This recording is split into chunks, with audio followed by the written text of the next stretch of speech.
कामायनी, ये लिखी है जयशंकर प्रसाद ने।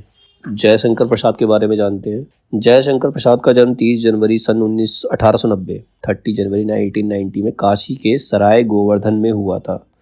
जगह का नाम है। प्रसाद जी की प्रारंभिक शिक्षा काशी में हुई, जिसके बाद उनकी शिक्षा का प्रबंध घर पर ही किया गया, जहां उन्होंने संस्कृत, हिंदी, उर्दू तथा फारसी का अध्ययन किया। उन्हें हिंदी कवि, नाटककार, उपन्यासकार और बहुत सी उपाधियों के साथ सम्मानित किया गया, क्योंकि वो निबंध, नाटक, उपन्यास सब उन्होंने लिखे थे। 15 नवंबर 1937 15 नवंबर 1937 में उनका क्षय रोग के कारण काशी में निधन हो गया। तो ये जो प्रस्तुत महाकाव्य कामायनी है, ये प्रसाद जी द्वारा लिखा गया है।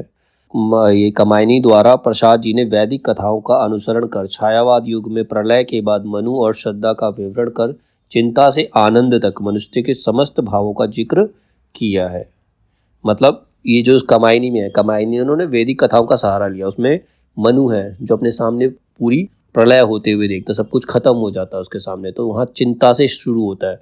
चिंता से शुरू होकर लास्ट में आनंद तक जितने भी सर्ग हैं, जितने भी मनुष्य के भाव हैं, सबके बारे में उन्होंने बताया। जैसे शुरू में चिंता, फिर चिंता के बाद आशा, आशा के बाद श्रद्धा, फिर काम, वासना, लज्जा, कर्म, ईर्ष्या, ईड़ा, स्वप्न, संघर्ष, निर्वेद, दर्शन, रहस्य और अंत में आनंद। मनुष्य के जितने भाव होते हैं सबको उन्होंने बताया है। इसके अंदर सारे भावों का जिक्र किया है।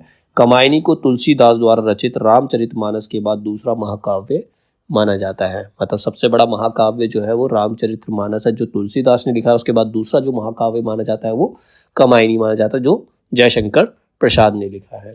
तो हम शुरू करते हैं चिंता सर्ग से। कामायनी का चिंता सर्ग।